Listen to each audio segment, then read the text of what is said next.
श्री राधे श्याम। हम श्री मीराबाई जी का चित्र स्टार्ट कर रखा है। हमने अभी तक देखा कि श्री मीराबाई जी उनका नामकरण करती है तो उनके बाबू साहब के पास, यहाँ उनके दादाजी के पास जाती है, जिनको हुक्म साहब बोला जाता है। तो मीराबाई जी सिर्फ और सिर्फ 5.5 वर्ष की रहती है। उनके पास ठाकुर जी आते हैं किसी संत द्वारा।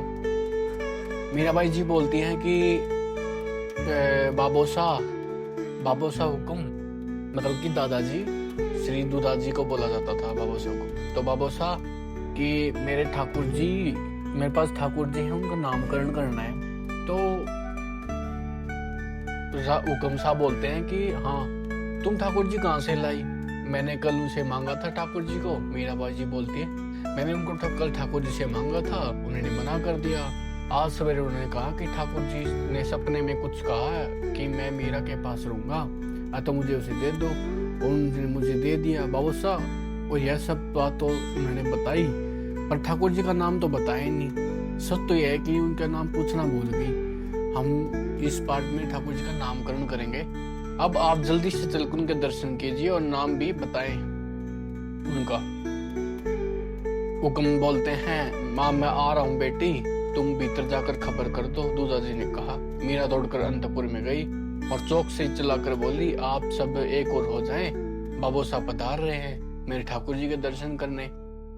मीरा की बात सुनकर बहुएं सब अपने अपनी कक्ष में गई। मीरा की माँ अपनी जेठान के कक्ष में जाती बोली भाभी साहब यह छोरी तो ठाकुर जी के पीछे पागल हो गई है, साथ साथ अंधा तो कम को भी इधर उधर दौड़ाई दे रही है, अन्यथा अपनी दोपहर में विश्राम के समय उठाकर यहाँ लाने की क्या जरूरत थी? ठाकुर जी को ही बाहर ले जाकर उन्हें दिखा देती। सारे निवास में दौड़ मची है। बीननी काला की गई रात का ही न जाने, मतलब कि बूढ़े और बच्चे मित्र होते हैं, फिर दोनों ही भगत हों तो कहना ही क्या, तुम ही कहो। मीरा को छोड़कर किसी की हिम्मत है अंततः उनकी बात मान ले। उनके बेटे और बहू कोई भी बात नहीं, बेटे और बहू की कोई भी बात बोलने से डरते हैं, तो किसी और बेटे भी किसी कुछ बात कहने तो किसी और से कहलवाते हैं। केवल यही तो लाडली पूत है जिसकी बात उन्हें मान्य होती है। दूधाजी ने भगवान को प्रणाम किया और बोले बेटा ठाकुर जी को लकड़ी के पाछोड़ पर क्यों? आज ही मैं चांदी का सिंहासन मंगवाता हूँ। हाँ बाबू साहब, मखमल के गादी मोड़े, रेशम की दौड़, ये चीज ला दीजिए। और भी चीज लानी है, जैसे किम खाब के बागे, ओढ़ने के लिए चंदन का हिंडोला, पलंग, पूजा के लिए चांदी के बर्तन और भोग के लिए सोने के बर्तन भी मंगवा दीजिए। अवश्य बेटा अवश्य, आज शाम तक सब वस्तुएं आ जाएंगी। अरे सबसे आवश्यक बात तो मैं भूल ही गया, इसका नाम क्या है बाबू साहब? उसके नाम का और गुणों का कोई पार नहीं है बेटा। तेरे ठाकुर जी से हैं तेरे ठाकुर जी हैं सो मीरा के ठाकुर जी, और क्या? नहीं ऐसा नहीं होता। ठाकुर जी को ठाकुर जी कहना चाहिए क्या? आपको तो कोई भी मेड़ता के दूधाजी नहीं कहता। आप तो नाम बताइए ना इनका।